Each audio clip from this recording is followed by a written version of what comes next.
চেনবিলাক নলগাব, গছৰ তলত থাকিব অলপমান, তেতিয়া খৰচাটো কমি যাব। নমস্কাৰ, এই মুহূৰ্তত আহি পৰিছে সন্ধিয়াৰ কেইবাটাও গুৰুত্বপূৰ্ণ খবৰ। আজি হৈছে 4 জুন। গোটেই অসম তথা ভাৰতৰ বিভিন্ন প্ৰান্তৰ পৰা আৰু এনেধৰণৰ গুৰুত্বপূৰ্ণ খবৰসমূহ নিতৌ চাবৰ কাৰণে চেনেলটো ছাবস্ক্ৰাইব কৰি ভিডিঅ'টোত এটা লাইক কৰি দিব। সন্ধিয়াৰ প্ৰথম খবৰটো হ'ল খুবেই ডাঙৰ খবৰ। যদি বিদ্যুতৰ বিল বাঢ়িছে তেনেহ'লে আপোনালোকে ফেন নচলাব, গছৰ তলত বহক, এই মন্তব্য কৰিছে বিধানসভাৰ অধ্যক্ষ বিশ্বজিৎ দৈমাৰীয়ে। তেওঁ কৈছে যে বিদ্যুতৰ বিল যদি বাঢ়িছে তেনেহ'লে আপোনালোকে ফেন নচলাব, গছৰ তলত বহি থাকক, আৰু ক'লে যে যদি বিদ্যুতৰ বিল কমত চলিব বিচাৰে তেনেহ'লে আপুনি ফেন নচলাব, গছৰ তলত বহি থাকক।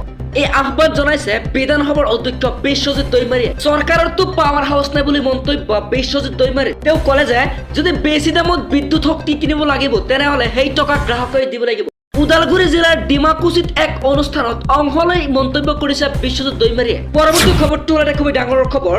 কামপুৰত সংঘটিত হৈছে এক ভয়ংকৰ ঘটনা। এজন যুৱকৰ মৃতদেহ উদ্ধাৰ কৰা হৈছে ক্ষত বিক্ষত অৱস্থাৰ পৰা। কামপুৰৰ লটুমাৰী বজাৰত সংঘটিত হৈছে এই চাঞ্চল্যকৰ ঘটনা। যুৱকজনে মেলাৰ পৰা আহি থাকোঁতেই দুৰ্বৃত্তই হত্যা কৰাৰ সন্দেহ কৰিছে পৰিয়ালটোৰ লোকে, আৰু মৃত যুৱকজন লটুমাৰীৰ ৰাহুল বৰদলৈ বুলি জানিব পৰা গৈছে। নিশা দুৰ্বৃত্তই হত্যা কৰি পেলাই থৈ যায় এই যুৱকজনক।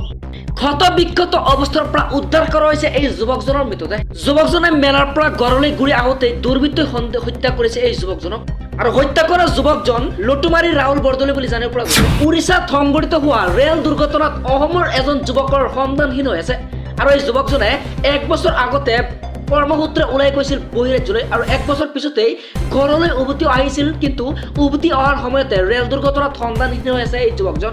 উৰিষ্যাৰ বালাচৰৰ ৰেল দুৰ্ঘটনাত সন্ধানহীন হৈ আছে এজন অসমৰ যুৱক, আৰু সন্ধানহীন হোৱা যুৱকজন ওদালগুৰি জিলাৰ কলাই গাঁৱৰ আব্দুল মান্নাছৰ পুত্ৰ হাফিজুৰ ৰহমান বুলি জানিব পৰা গৈছে। উৰিষ্যাৰ আৰক্ষীয়ে দুৰ্ঘটনাস্থলীত হাফিজুৰৰ মোবাইল উদ্ধাৰ কৰাৰ পিছতে খবৰ দিয়ে পৰিয়াললৈ।